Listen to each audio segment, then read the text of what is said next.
আসসালামু আলাইকুম। কেমন আছেন আপনারা সবাই? আশা করি ভালো আছেন। আলহামদুলিল্লাহ আমিও আল্লাহ তাআলার রহমতে অনেক বেশি ভালো আছি। আজকে আমি দেখাবো আলু এবং বেগুন দিয়ে সকালের নাস্তার জন্য ডিমের একটা অসাধারণ রেসিপি।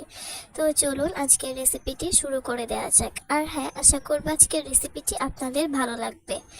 আর আজকের রেসিপিতে আমি মোট 4টা ডিম ব্যবহার করব। এখন আমি এখানে নিয়েছি আলু এবং সাথে নিয়েছি বেগুন। আলু এবং বেগুন আমি ভালোভাবে ধুয়ে নেব। ধুয়ে নেওয়া হয়ে গেলে কেটে নেব আমি। তো এই তো কেটে নিয়েছি। এখন আমি এটাকে কেটে ধুয়ে ভালোভাবে পানিটা ঝরিয়ে নেব। আর হ্যাঁ, সকালের নাস্তার জন্য এটা কিন্তু অনেক বেশি পুষ্টিকর খাবার। এই তো আমি আলু এবং বেগুন থেকে পানিটা ঝরিয়ে নিয়েছি। এখন আমি চুলার ওপর একটা কড়াই বসিয়ে দেব। কড়াইয়ে কিন্তু কোনো প্রকার তেল দিতে হবে না। আমি এটাকে এখন নেড়ে ছেড়ে দিচ্ছি।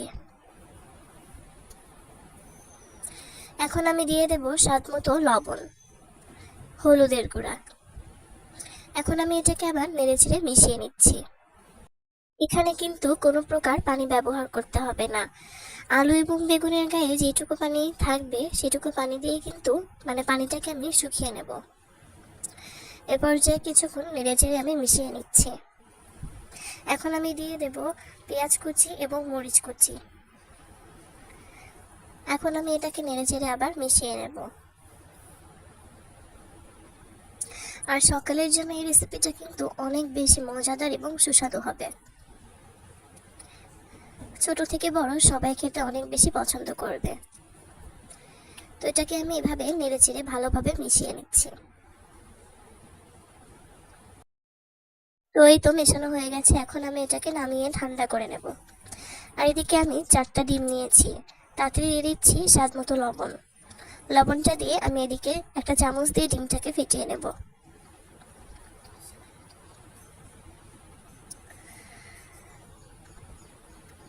ডিমটা যখন ফেটানো হয়ে যাবে সেই পর্যায়ে আমি এখন দিয়ে দেব ধনিয়া গুঁড়া। ধনিয়া গুঁড়াটা দিয়ে আমি আবার এটাকে ফেটিয়ে নেব। আর এদিকে আলু এবং বেগুনের মিশ্রণটা যখন ঠান্ডা হয়ে যাবে সেই পর্যায়ে কিন্তু আমি ডিমের সঙ্গে এই আলু এবং বেগুনের মিশ্রণটা দিয়ে দিচ্ছি।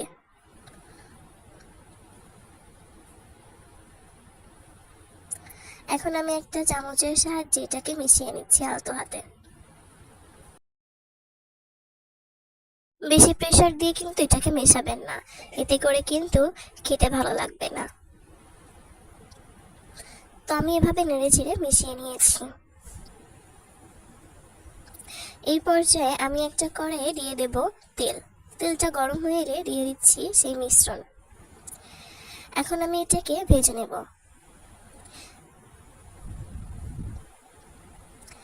এটাকে নেড়ে চেড়ে কিছুক্ষণ ভেজে নিতে হবে।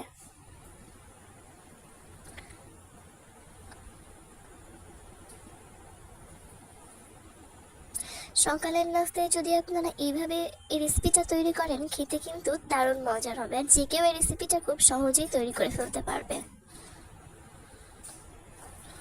এই পর্যায়ে আমি ডিমটা তুলে নিচ্ছি। এইভাবে আমি একে একে সবগুলো ভেজে নেব।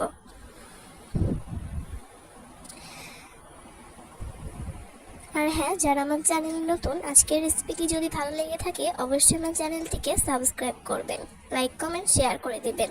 এতে আমি সামনের দিকে এগিয়ে যাওয়ার প্রেরণা পাবো এবং আপনাদের সামনে নতুন নতুন রেসিপি তুলে ধরার অনেক বেশি আগ্রহ পাবো। তো এভাবে দেখতেই পারছেন আমি সবগুলো ডিম ভেজে নিয়েছি। কেমন হয়েছে আজকের রেসিপিটি অবশ্যই কমেন্ট করে জানাবেন। এভাবে যদি আপনারা ডিম ভেজে খান তবে কিন্তু ছোটরাও পছন্দ করবে। আর দেখতেই পারছেন কতটা পারফেক্ট হয়েছে। আশা করব আজকের রেসিপিটি ভালো লেগেছে। সকালের নাস্তায়, বিকেলের নাস্তায় যে কোনো সময়ে কিন্তু আপনারা এই রেসিপিটা ট্রাই করতে পারেন। ভাতের সঙ্গে খেলেও কিন্তু ভীষণ মজার হয়। তো আজকের মতো এই পর্যন্তই। সবাই ভালো থাকবেন, সুস্থ থাকবেন। নতুন কোনো রেসিপি নিয়ে নতুন ভিডিওতে চলে আসবো। দেখতেই পাচ্ছেন আজকের রেসিপিটা আমি খাচ্ছি রুটি দিয়ে। সেই পর্যন্ত সবার জন্য অনেক বেশি দোয়া এবং শুভকামনা রইল। বিদায় জানাচ্ছি সবাইকে। আল্লাহ হাফেজ।